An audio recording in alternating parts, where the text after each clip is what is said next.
લખતર નજીક પસાર થતી નર્મદા કેનાલમાં એક વ્યક્તિનું ડૂબી જવાથી મોત। લખતર તાલુકામાંથી પસાર થતી નર્મદાની કેનાલમાં છાસવારી લાશો મળી આવવાના બનાવો તેમજ કેનાલમાં ડૂબી જવાના બનાવો સામે આવી રહ્યા છે।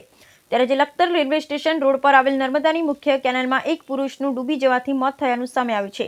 લખતર ખાતે બંસી એગ્રો નામની દુકાન ધરાવતા મુસ્તુભાઈ ઉસ્માનભાઈ કેનાલમાં નાહવા જતા પગ લપસી જતા કેનાલમાં પાણીમાં ગરકાવ થયા હતા।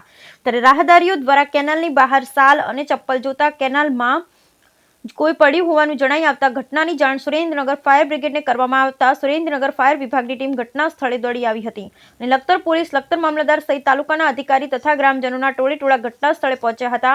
મહા મુસીબતે ફાયર તથા સ્થાનિક તરવૈયાઓની મદદથી મુસ્તુભાઈની લાશને કેનાલના પાણીમાંથી શોધી કાઢી પાણીમાંથી બહાર કાઢવામાં આવી હતી તથા લાશને કેનાલમાંથી બહાર કાઢ્યા બાદ પીએમ અર્થે લખતર સરકારી હોસ્પિટલ ખાતે ખસેડવામાં આવી હતી। Bureau report Jayendrasinh Zala, Lakhtar.